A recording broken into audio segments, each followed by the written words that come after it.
Hello friends, நாளைக்கு ஐயனார் துறை serial எபிசோடில் என்ன நடக்குதுன்னு பார்க்கலாம் வாங்க.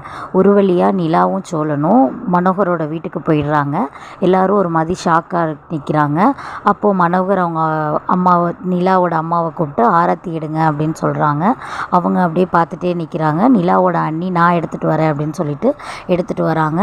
உள்ளே வந்து ஆரத்தி எடுத்துகிட்டு வந்தோடனே ஆரத்தி எடுத்துகிட்டு உள்ளே கூப்பிட்றாங்க. நிலாவை மட்டும்தான் எல்லோரும் கூப்பிட்றாங்க. சோழனை யாரும் கூப்பிடவே இல்லை. நிலா திரும்பி பார்த்துட்டு வாங்க அப்படின்னு சொல்லி சோழனையும் கூட்டிகிட்டு உள்ளே போகிறாங்க. நிலாவுக்கு ஒரே சந்தோஷம். நம்ம திரும்ப பழையபடி நம்ம வீட்டுக்கே வந்துட்டோம், நம்ம இனிமேல் எல்லாம் நல்லதாகவே நடக்கும் அப்படின்னு நினைக்கிறாங்க. ஆனால் சோழனுக்குள்ளே அந்த பயம் இருந்துகிட்டே இருக்குது. எல்லோரும் ரெஃப்ரெஷ் ஆகிட்டு சாப்பிட போகலாம் அப்படின்னு சொல்லிட்டு உட்காந்து சாப்பிட்றாங்க.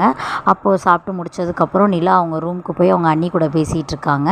அப்போது மனோகர் வந்து சோழனை கூப்பிட்டு பேசுகிறாரு. நீ எங்களோட சமமாக உட்காரலான்னு பார்த்தியா? நீ எங்களோட ஸ்டேட்டஸ்க்கு ஈக்குவலாக வரலான்னு பார்த்தியா? நீ வந்து எப்பயுமே எங்கள் வீட்டோட டிரைவர் தான். என் பொண்ணுக்கு கணவராக வர தகுதி எதுவுமே உனக்கு கிடையாது அப்படின்னு சொல்கிறாரு. சோழனும் இதெல்லாம் கேட்டுட்டு அமைதியாக இருக்கார். அவங்க அண்ணனை கூப்பிட்டு சொல்கிறாரு மனோகர், எப்படியாவது நிலாவையும் சோழனையும் பிரிச்சே ஆகணும், அவங்க 2 பேரும் ஒன்றா சேரக்கூடாது அப்படின்றாரு. இதெல்லாம் வந்து சோழன் கேட்டுகிட்டே இருக்கார். சோழன் இதெல்லாம் எதிர்த்து சோழனோட காதல் வெல்லுமா என்ன பண்ணுன்னு சோழன் பார்த்துட்ருக்காரு. அப்போது மனோகர் சொல்கிறாரு, இன்றைக்கி நைட்டு அவன் நிலா கூட தூங்கவே கூடாது, அது நடக்க விடாமல் நம்ம தான் பண்ணணும் அப்படின்றாரு. இதையுமே சோழன் கேட்டுட்டு நிலா வந்து அவங்க அப்பா கிட்ட பேசிகிட்டு இருக்காங்க.